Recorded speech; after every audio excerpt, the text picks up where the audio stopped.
That radio chick Cheryl Lee here with you. Welcome to the Still Rocking It podcast, where we'll have news, reviews and interviews with some of our favourite Australian musicians and artists. Today I share a Zoom room chat I had recently with all-round nice guy Bob Spencer, Aussie rock guitarist for Finch, Skyhooks, The Angels and currently Rose Tattoo.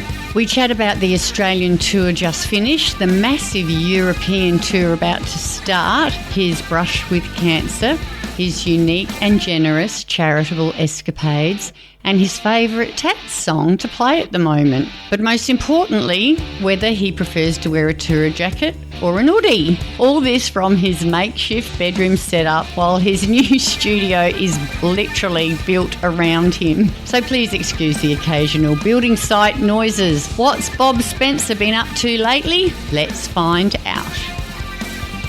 You're Cheryl Lee, that radio chick.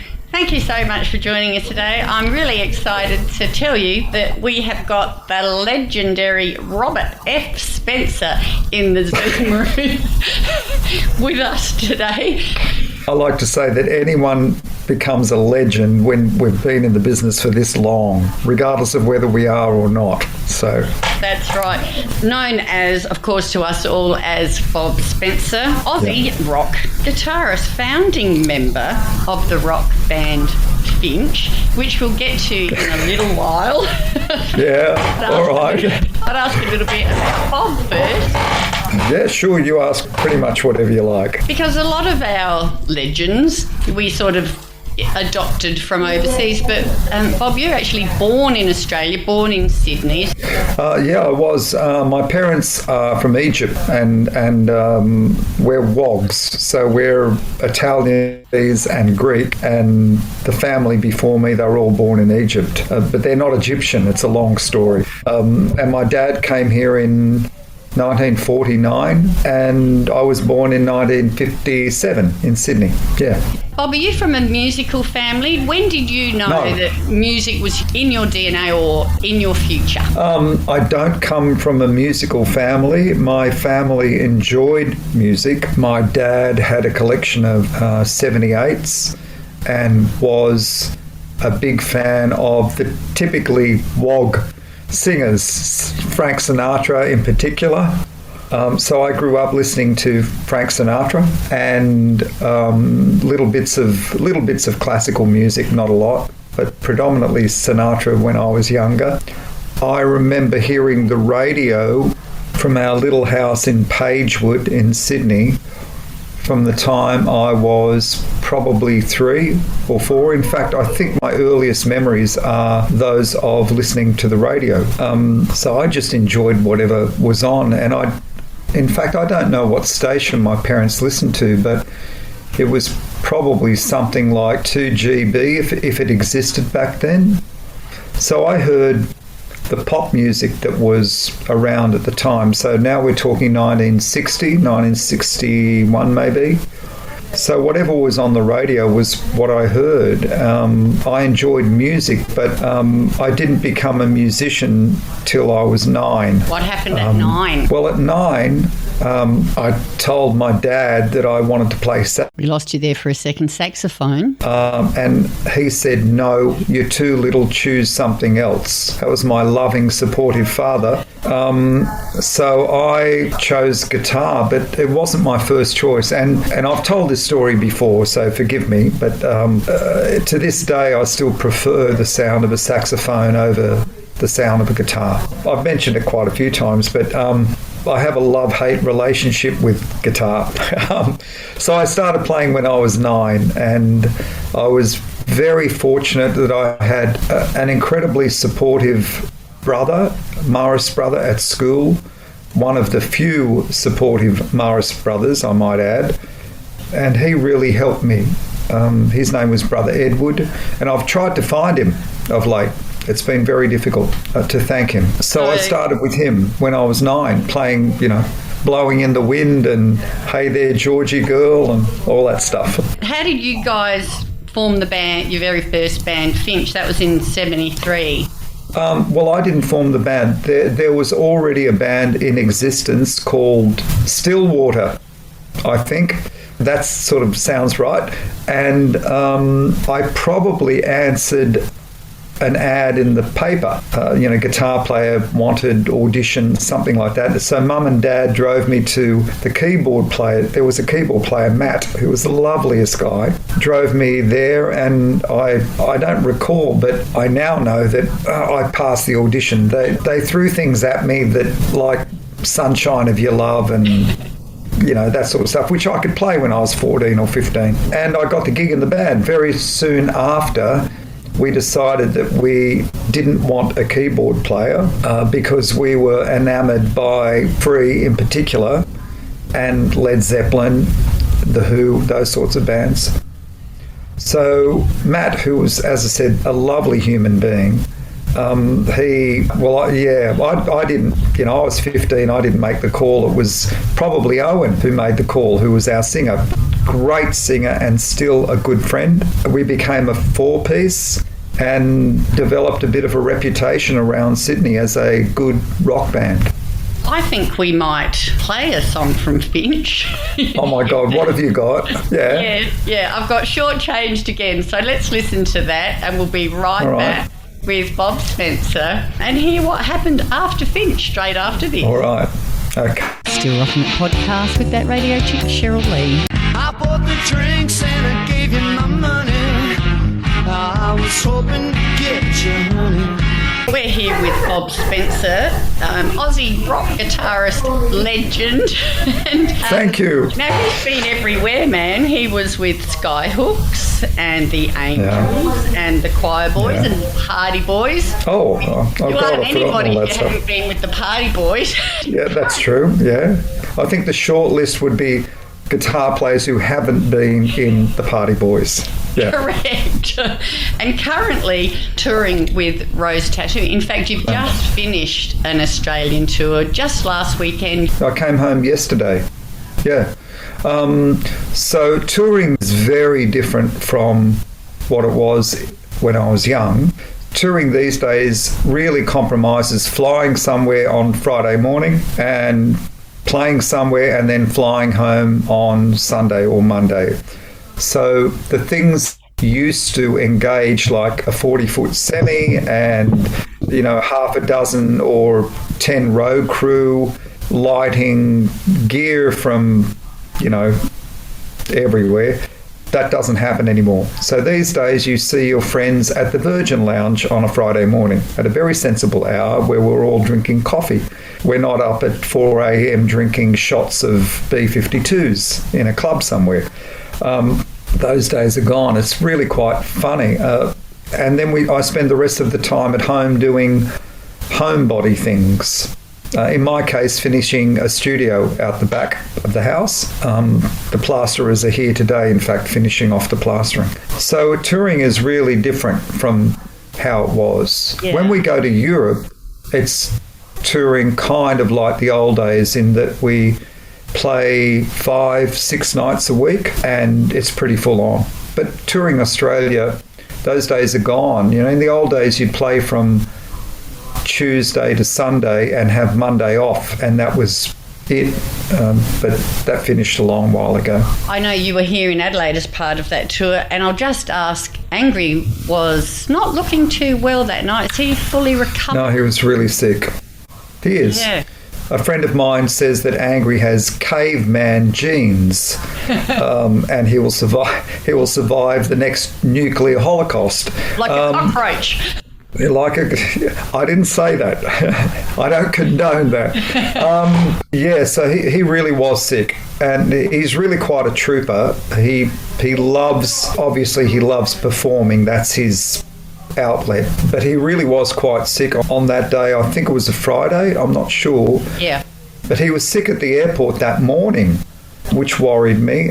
And we thought that he had the recurring lung and chest infection. Anyway, he's fine now. Good. He's fine now. And you're right, he was such a trooper in that he spent the time afterwards and chatted to every single fan there that had something for him to sign or wanted a photo. Which he should not have done. No. He should have gone straight home to bed That was our agreement before the gig, right? We had an agreement. You are going straight home to bed. Did he listen?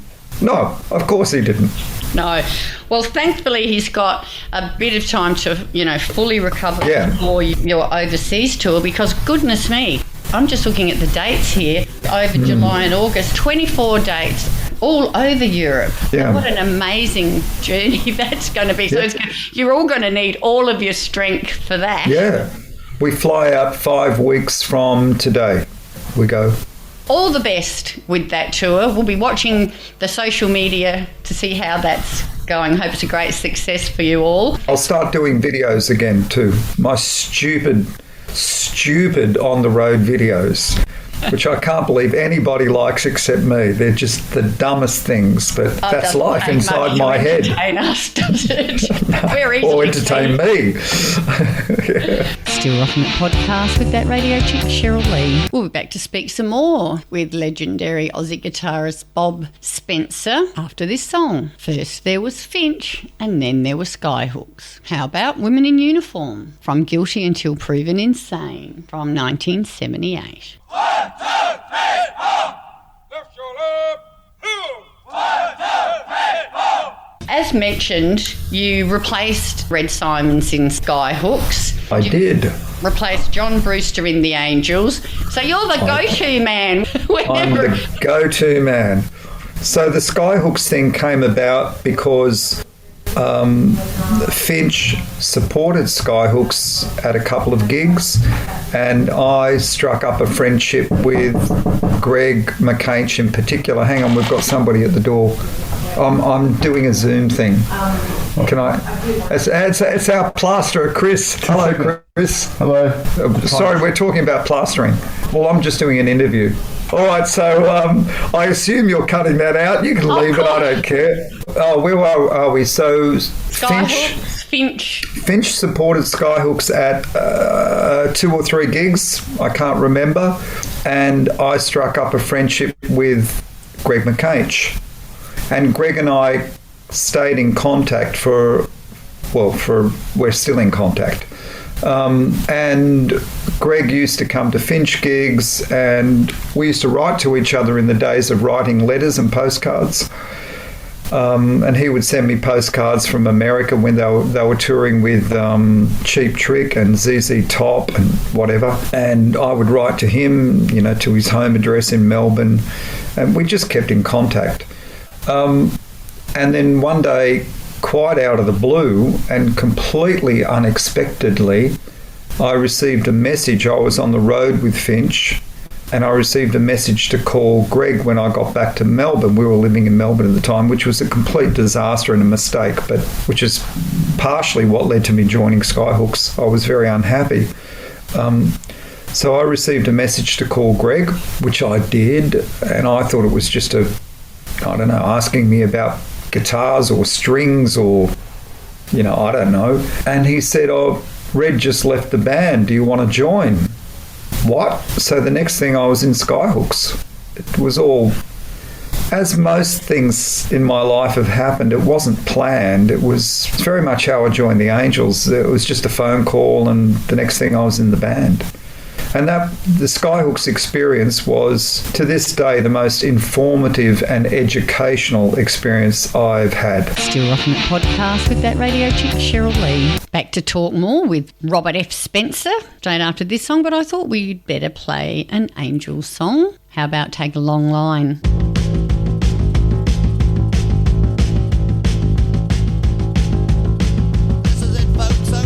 After the Angels, you were part of the Choir Boys? I did play with the Choir Boys for a while. This camera thing is weird, isn't it? It's like, excuse me while I play with the camera for 10 minutes. That's all right. Yeah, I played with the Choir Boys, I don't know, it must have been a couple of months or a few months. I don't really remember, but I consider myself a I just helped them out for a couple of months. I don't consider myself as being part of the band. And when you, at the beginning of this interview, when you spoke about the bands that I've been in, I don't really consider the Choir Boys or the Party Boys, with no disrespect to them, but I consider myself just sort of helping out for a little while. I've done a few things like that, but the bands, the big obelisks on the horizon have been Finch and Skyhooks and the Angels, and to a certain extent Rose Tattoo. Been with Rose Tattoo for 5 years now? I think it is, but remember that two of those were during COVID when we weren't working. So I think I'll feel more a part of Rose Tattoo when I have a larger creative involvement, which may be a new album. And I will probably feel more a part of the troupe when I have the latitude, the ability to add more creatively to the band. I already add creatively to the band, as anyone who's seen the shows would know. I do Bob. I don't copy the parts like someone playing in a Pink Floyd tribute band, for example. I honour the parts, but I don't copy them. There's a difference. Yeah. And in the same way that I added Bob, to speak of myself in the third person, which is weird, I added Bob to Skyhooks and I added Bob to the Angels, while also respecting the parts and the songs and what came before me. Yeah. It's important to not just burn the village, you know. With those bands, the reason that I was asked to join is not because I simply copied what happened before me, but because I added to them.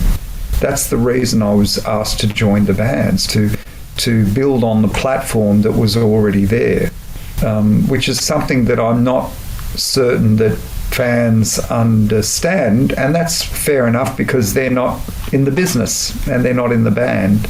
So that's been my thing, to build on and use the platform of what came before me and to move forward with that and progress. Well, that's right. Maybe after 24 dates in Europe, is that a scoop when you get back that maybe there might be some new material coming out? Did you hear that first here?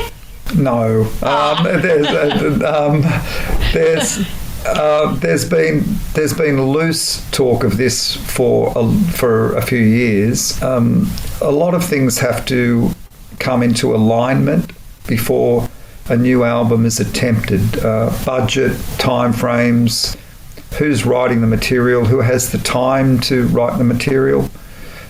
Is there a reason to write the material? The public perception is, we just do what we do because we love it. And that's to a certain extent true of me.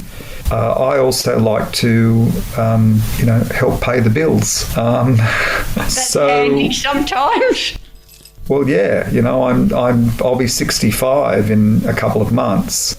And I do enjoy what I do, but I wouldn't do it if I were not able to buy strings or repair my equipment, So things need to be put in perspective. My perspective, that is. So there may be an album. I spoke with Angry about this again last week, maybe, or the week before. But a lot of things need to come into alignment, and do this. New albums don't just happen overnight. There's a lot of groundwork and administration, planning. There's a lot of stuff that goes on beforehand. Yeah. Well, you did hear it here first. There might be a new album. Yeah, it's going to be totally country and western. It's we're going to do a Taylor Swift tribute.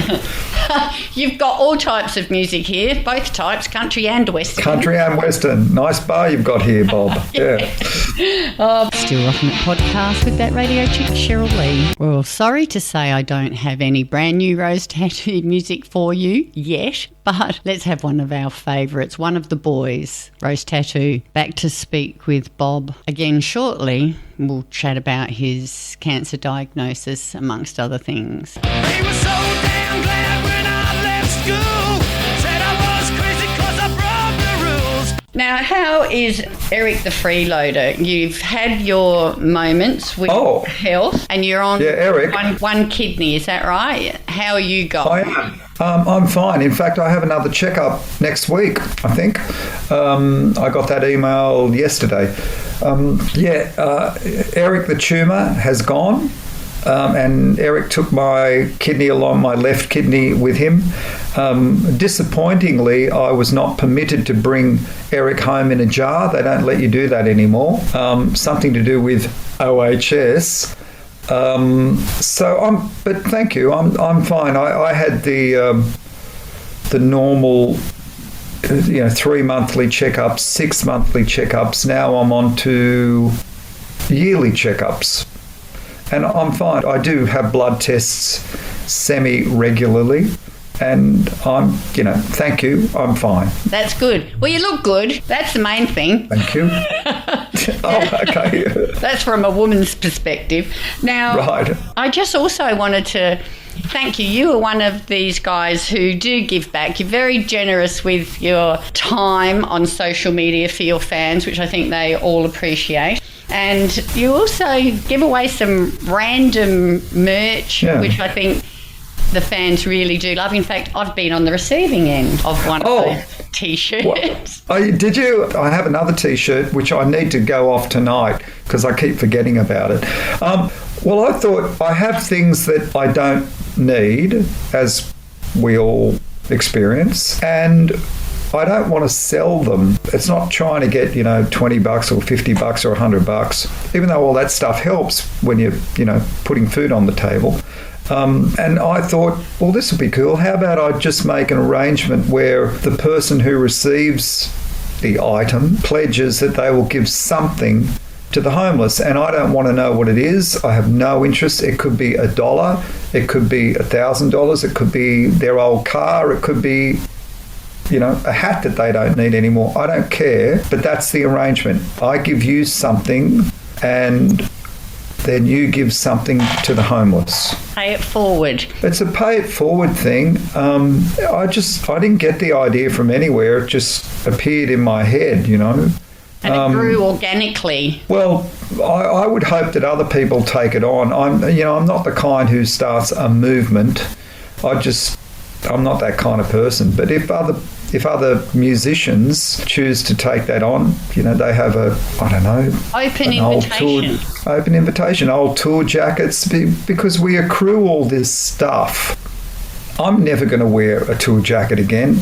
Probably. I walk around in my Udi when it's cold, and my pajamas, and when I go out, I wear Uniqlo jackets. So I'm probably never going to wear a tour jacket again. So they clutter up your wardrobe, or you put them in storage, and what good are they doing in storage? So I prefer to. I have another few little things that I'll try and give away before we go to Europe. They're just little things, but they might come in handy for somebody. And if that somebody gives $5 to the homeless, and the arrangement is I pay for postage, so I'm not after anyone digging into their pocket.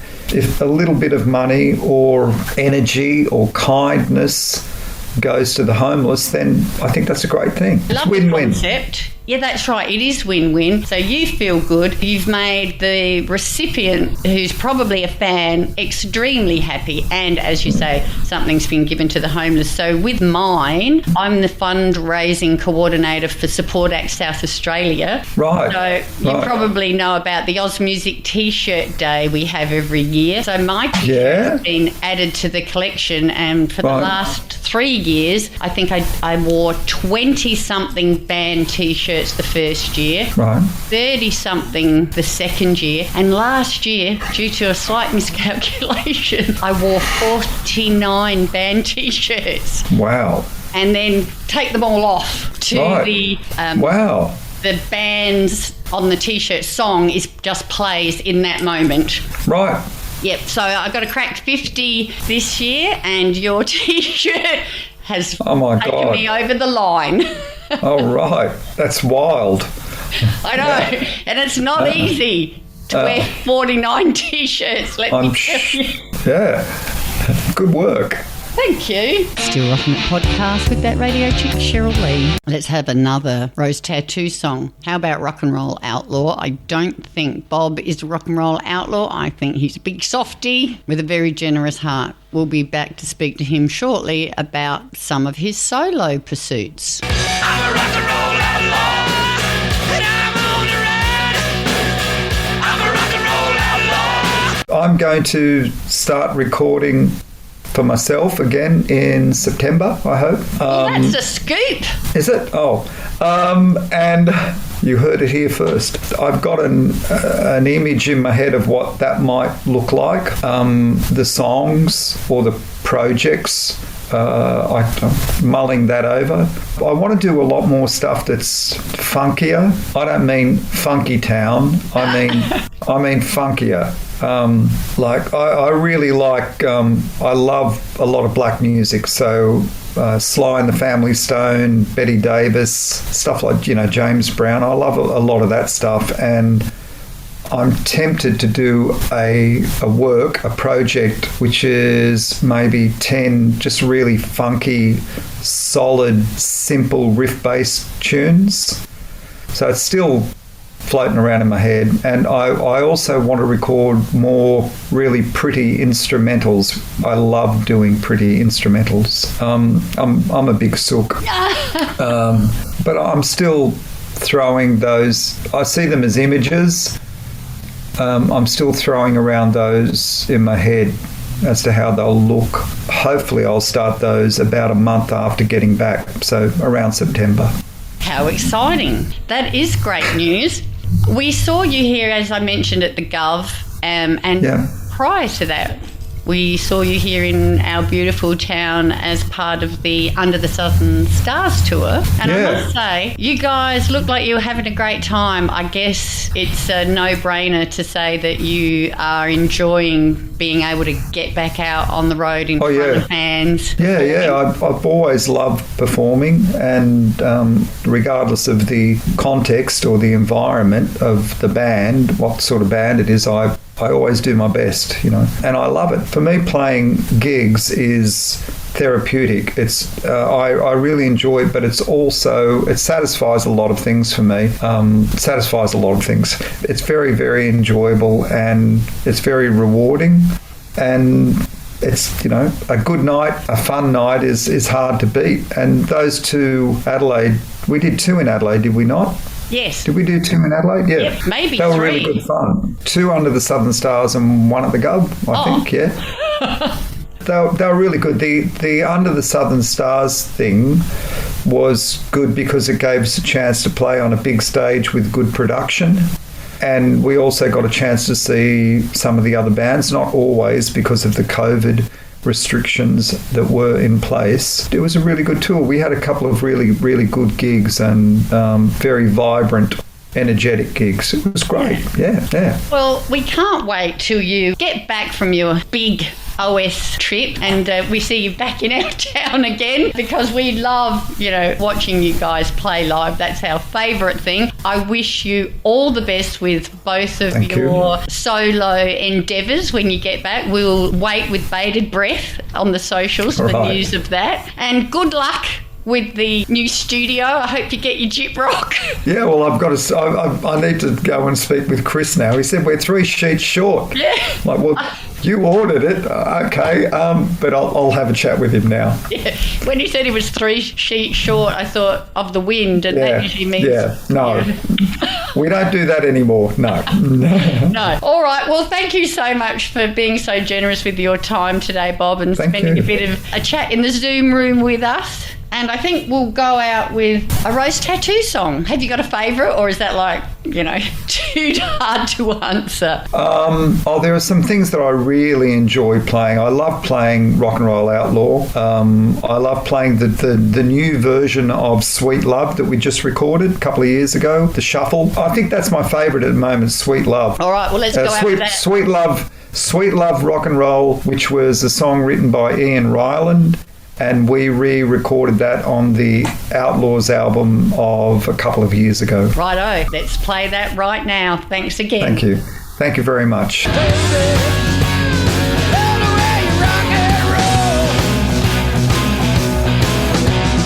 Thanks, Bob. That was lovely. I'll see you next time you get across to our great town. Have a great and safe OS trip, and I'll see you on the other side. Thanks very much, Cheryl. Okay, ciao. Bye. You're with Cheryl Lee, that radio chick. Thank you so much for joining me on the Still Rocking It podcast. Hope to catch you again next time. Get out when you can, support Aussie music, and I'll see you down the front.